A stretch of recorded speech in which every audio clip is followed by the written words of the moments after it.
தேர்வர்கள் அனைவருக்கும் வணக்கம். நம்முடைய அட்டவணைப்படி இன்னைக்கு 150வது நாள், தேதி 2/7/2025. ஏற்கனவே மரபு தொடர்கள் அப்படின்ற வரிசையில எந்தெந்த மாதிரியான வளமிக்க மொழி தமிழ் அப்படின்றத நாம உணரும் விதமா நிறைய விதமான வார்த்தைகள் பார்த்துட்டு வர்றோம். அப்ப இந்த வார்த்தையினுடைய பயன்பாடு அப்படின்றது இப்படித்தான் இருக்கணும் அப்படின்ற ஒரு பிரத்யேகமான படிப்பினை அதுல இருந்து நமக்கு கிடைச்சிருக்கும். தமிழர்களா ஒரு மொழிய கத்துக்கிட்டு யாருனாலும் தமிழ் பேசிடலாம். ஆனா, நம்முடைய மொழிய நாம பேசும்போது, அதுல இருக்கக்கூடிய சின்ன சின்ன பிழைகள தவிர்த்து பிரத்யேகமான அதற்குரிய வார்த்தைகளோட அத பயன்படுத்தும் பொழுதுதான், அந்த மொழியினுடைய அழகு வெளிப்படுது. அந்த மொழிக்காரர்களாகவே நாம நம்மள காட்டிக்கிறோம் அப்படின்னு அர்த்தம்.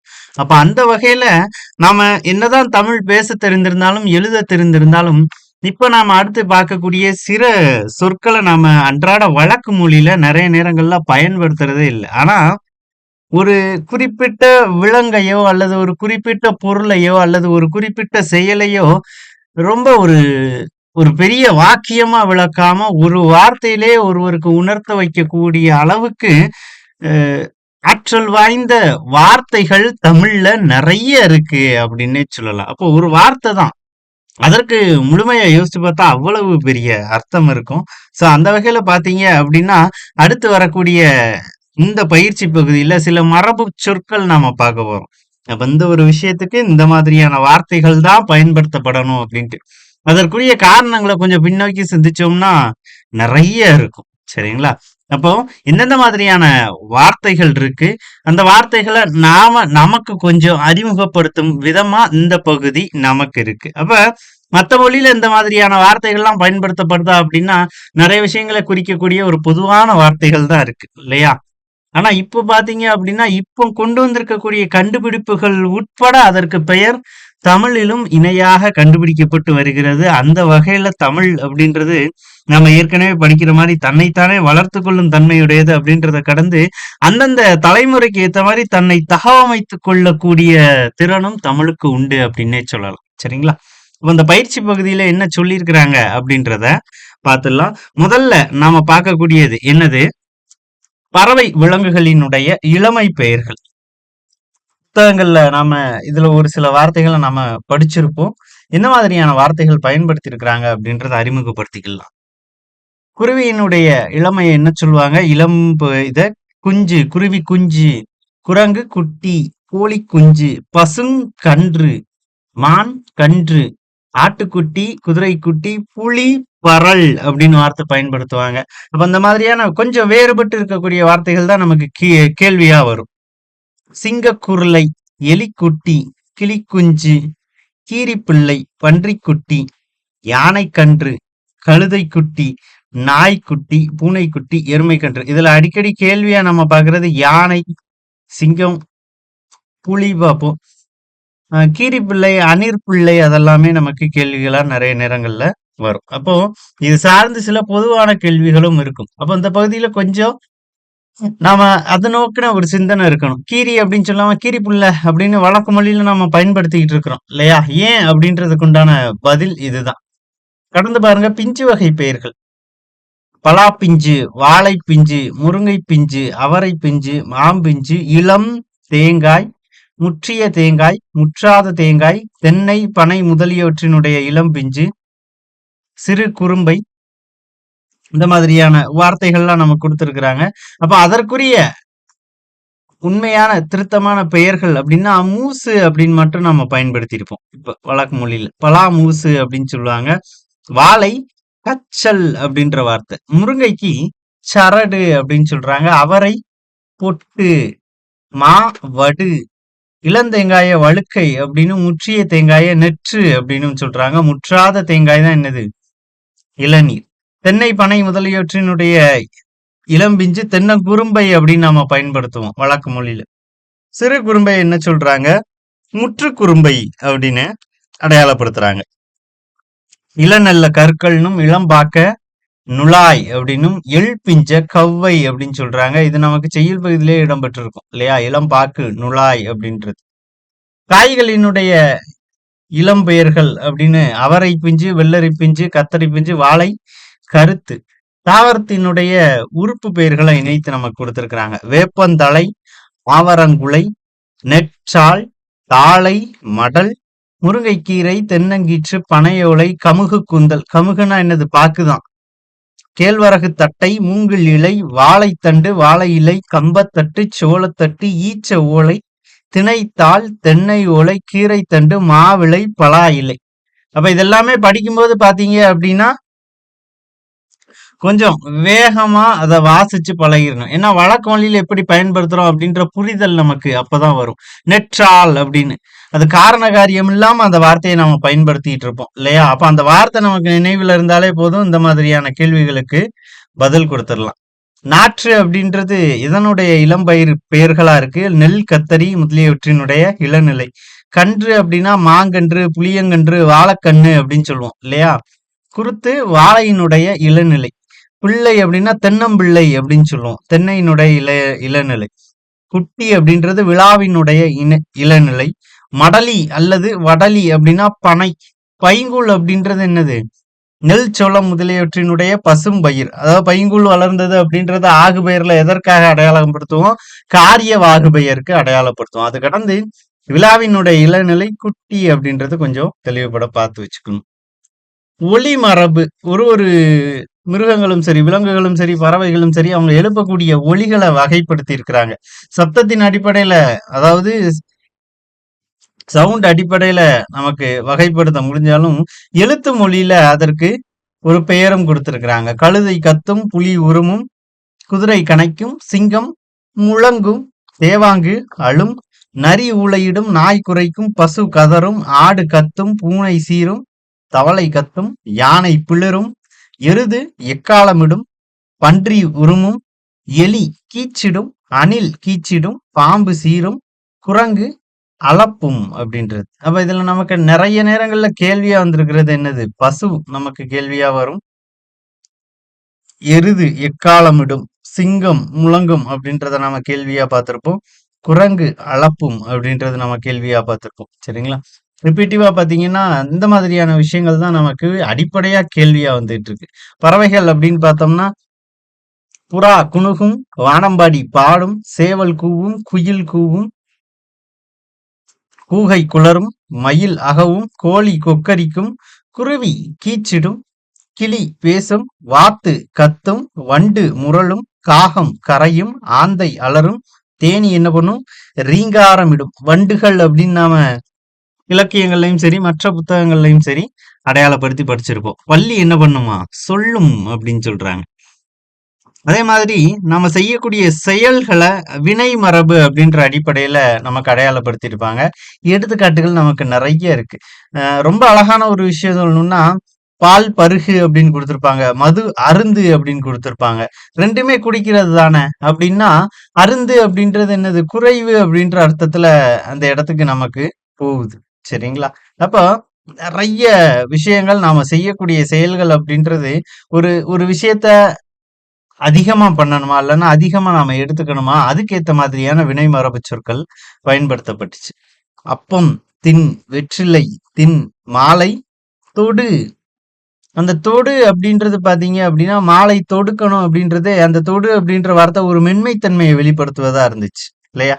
ஏர், உழு, கல், உடை, காய்கறி, அரி, நார், கிளி அப்படின்னாங்க. அப்ப இந்த இடம்பெற்றிருக்கக்கூடிய ஒவ்வொரு அந்த வினைச்சொற்களும் பாத்தீங்க அப்படின்னா, ஒரு வேலை அப்படின்றது எந்த அளவுக்கு கடினமா நாம மேற்கொள்ளணும், எந்த அளவுக்கு நம்மளுடைய பலத்தை அதுல கொடுக்கணும் அப்படின்றது முதற்கொண்டு அதுல நமக்கு தெளிவா கொடுத்திருந்தாங்க. சந்தனம் பூசு, சோறு உண், சோறு சமை, விறகை பிள, தண்ணீர் குடி, நூல் எழுது, விளக்கை ஏற்று, இட்லி அபி, மது அருந்து, பால் பருகு, சிற்பம் செதுக்கு, கவிதை செய்யுள் என்ன சொல்லியிருக்கிறாங்க? இயற்று. ஆனா நூலை பொறுத்த மட்டுக்கும் எழுது.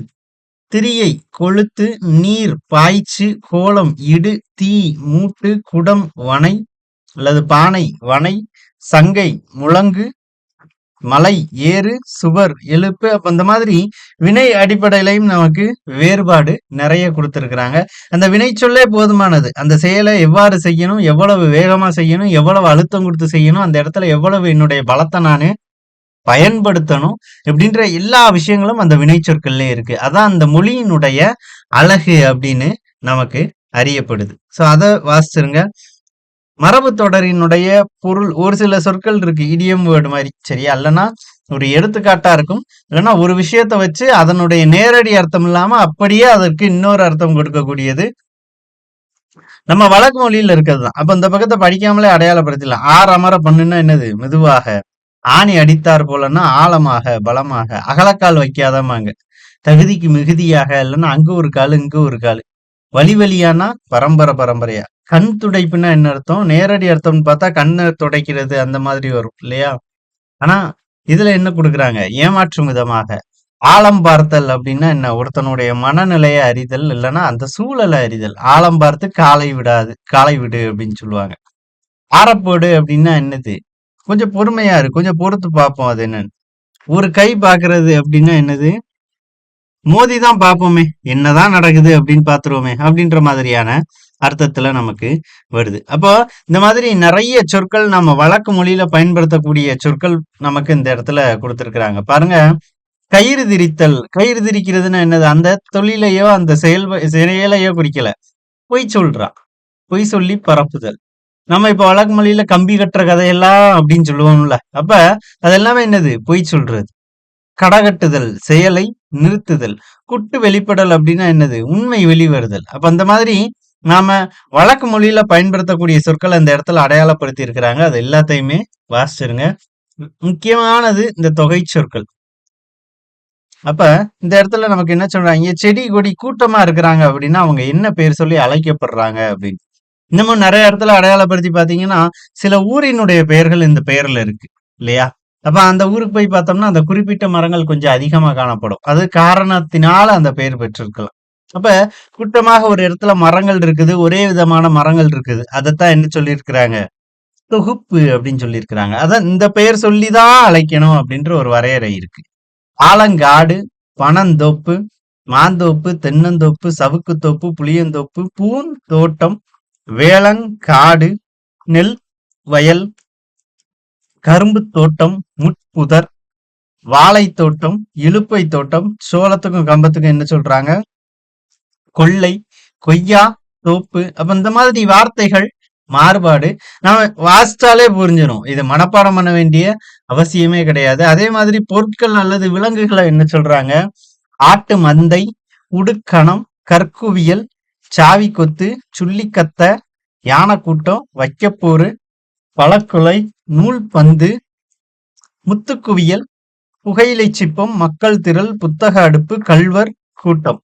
அந்த மாதிரி தொகுப்பாக ஒரு விலங்கோ மக்களோ இல்லைன்னா வேற ஒரு பொருட்களோ இருக்கும்போது அவங்களுக்குமே ஒரு குறிப்பிட்ட அளவிலான பெயர் இருக்குது இல்லையா? அது எந்த இடத்துல இருக்கு அப்படின்றத பொறுத்து. இப்போ ஒரு ஒரு பானை தரையில இருந்தா அதை பானைன்னு சொல்லிடுறோம். அதே தூக்கி மேல கட்டுனா உரி அப்படின்னு பேர் மாறிடுது இல்லையா? அப்ப அதை பொறுத்து நாம இந்த பகுதியை கையாளணும்.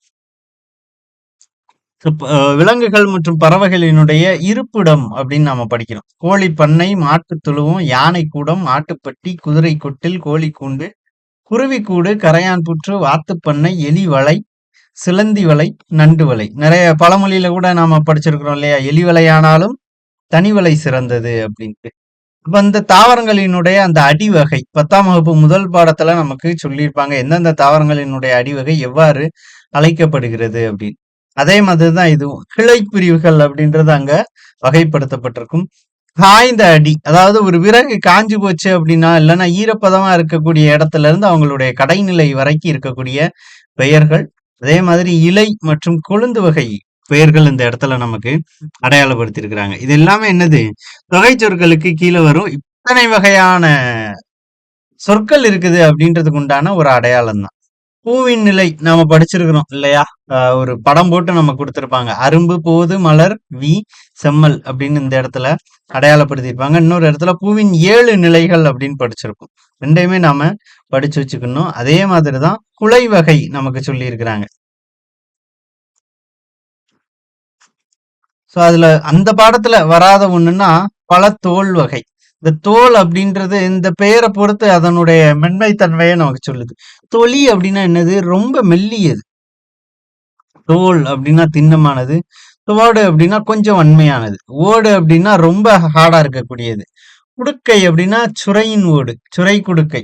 இது பாத்தீங்கன்னா சுரக்காவை அதனுடைய அந்த கூட பதப்படுத்தி வாட்டர் பாட்டில் அந்த காலத்துல யூஸ் பண்ணி இருக்கிறாங்க. விதைகளை பத்திரப்படுத்தி வைக்கக்கூடிய ஒரு கண்டெய்னரா அந்த காலத்துல எல்லாம் பயன்படுத்தி இருக்கிறாங்க. இப்ப மழையோ வெயிலோ ஒரே மாதிரியான ஒரு சீர்தோஷ நிலைய மெயின்டைன் பண்ணக்கூடிய ஒரு தன்மை அதுக்கு இருந்திருக்கு அப்படின்னு சொல்றாங்க. மட்டை, தேங்காய் மட்டையை சொல்றாங்க. உமி, நெல் போன்றவற்றினுடைய அந்த மேல இருக்கக்கூடிய மூடி, கொம்மை அப்படின்னா வரகு, கேழ்வரகு முதலியவற்றினுடைய உமி. மணி வகை ஏற்கனவே நம்ம பாடத்திலேயே பார்த்திருப்போம். ஒரு விலங்கு இருக்கு அப்படின்னா அது ஆண், பெண், அக்ரிணை அப்படின்னு பொதுப்படையா குறிக்காம சில விலங்குகள் ஆண், பெண் அப்படின்னு வகைப்படுத்தப்படுது. எடுத்துக்காட்டுக்கு இருக்கக்கூடியதுதான். மாட்டை என்ன சொல்றோம்? பசு அப்படின்னும் அடையாளப்படுத்துறோம். ஆண் இனத்தை காளை அப்படின்னும் அடையாளப்படுத்துறோம். சரிங்களா? அது கடந்து சில சொற்கள், புதிய சொற்கள்லாம் நமக்கு இந்த பகுதியில இருக்கும். அத படிச்சு வச்சுக்கணும். ஆட்டுக்கடா அப்படின்னு சொல்றோம். ஆட்டு மரி, மூடு, கடமை அப்படின்னு சொல்றோம். நாய கடுவன், பெட்டை அப்படின்னு சொல்றோம். பூனையும் அதே மாதிரிதான். பன்றி என்ன சொல்றோம்? ஒருத்தல், கேளல் நம்ம பார்த்திருப்போம் இல்லையா? புத்தகத்திலே படிச்சிருப்போம். அதே மாதிரி அதனுடைய பெண்ணினம்னு அர்த்தம்னா பிணை, பிணவல் அப்படிங்கிறாங்க. மான் அப்படின்றதுக்கு உலை அப்படின்ற ஒரு வார்த்தையும் நாம படிச்சிருப்போம். ஒரு வகை மான் அப்படின்ட்டு. களை, பிணை. கரடி அப்படின்றது ஒருத்தல், பெட்டை. நரிய, ஓரி, பாட்டி. குரங்க, கடுவன், மந்தி. இது கடந்து பொதுவான ஒரு சொல்ல ஆண் குரங்கு, பெண் குரங்கு அப்படின்னு கூட குறிச்சிட்டு போயிடுறாங்க. வைரமுத்துவனுடைய வரிகள்ல அரிமா அப்படின்ற ஒரு பாடல் இருக்கும். அரிமானா என்னது? சிங்கத்தை குறிக்குது இல்லையா?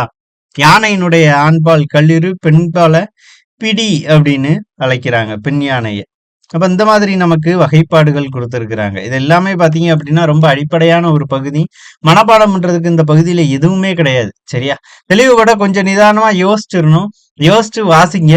வாசிக்கும் பொழுதே ஒரு ஒரு வார்த்தைக்கும் கொஞ்சம் ஒரு இமேஜினேஷன் சொல்லுவாங்கல்ல, அல்லது ஒரு எடுத்துக்காட்டை உங்களுக்குள்ள நீங்க நிலைநிறுத்திக்கோங்க. அப்ப இந்த சொல் வந்தா இது தொலி அப்படின்னா இந்த ஒரு பழம், தோல் அப்படின்னா இந்த ஒரு பழத்தை நாம நினைவு வச்சுக்கலாம். அந்த மாதிரி பிக்ஸ் பண்ணி நாம படிச்சோம் அப்படின்னா இது மனப்பாடம் பண்ண வேண்டிய அவசியம் இல்லை. எப்பவுமே நம்ம மனசுல இருக்க வேண்டிய ஒண்ணு அப்படின்னே நாம யோசிக்கலாம். சரிங்களா? அந்த வகையில தமிழ்ல இவ்வளவு வார்த்தைகள் இருக்கு அப்படின்றத ஒரு மாணவனுக்கு அறிமுகப்படுத்தும் விதமா அந்த பகுதி நமக்கு இருக்கு. அப்ப நம்மளுடைய அன்றாட பேச்சு மொழியில இதுல நிறைய சொற்களை நம்ம பயன்படுத்திட்டே இருக்கோம். ஆனா அதற்கான காரணம் நமக்கு தெரியறது இல்லை. பிரத்யேகமா ஒரு பொருளை குறிக்கிறதுக்கு, ஒரு வயது நிலையில இருக்கக்கூடிய ஒரு பொருளை குறிக்கிறதுக்கு இத்தனை சொற்களை தமிழ் வச்சிருக்கிறது. அதனாலதான் என்னவோ சொல் வளமிக்க மொழி அப்படின்ற பெயர் பெற்றுச்சோ அப்படின்ற மாதிரியான ஒரு விஷயம் எல்லாம் இதை படிக்கும்போது தோன்றுது. அப்போ இந்த மாதிரியான சொற்களை நம்மளுடைய மொழி பயன்பாட்டுல நம்மளுடைய வழக்கு மொழியில கொண்டு வந்துட்டோம் அப்படின்னா மொழி ஆளுமை மிக்க நபரா நாம விளங்குவோம். அதுல எந்த விதமான சந்தேகமும் இல்லை. அந்த வகையில இந்த பகுதியை கொஞ்சம் தெளிவுபட படிச்சு வச்சுக்கணும். இது கடந்த தகவல்கள் உங்களுக்கு தெரிய வரும்போது அதையுமே கொஞ்சம் கிரகிச்சு வச்சுக்கிட்டு உங்களுடைய அன்றாட பயன்பாட்டுல அதையுமே கொண்டு வர முயற்சி பண்ணுங்க. நல்ல தலைப்புல அடுத்த காணொளியில சந்திக்கலாம். நன்றி.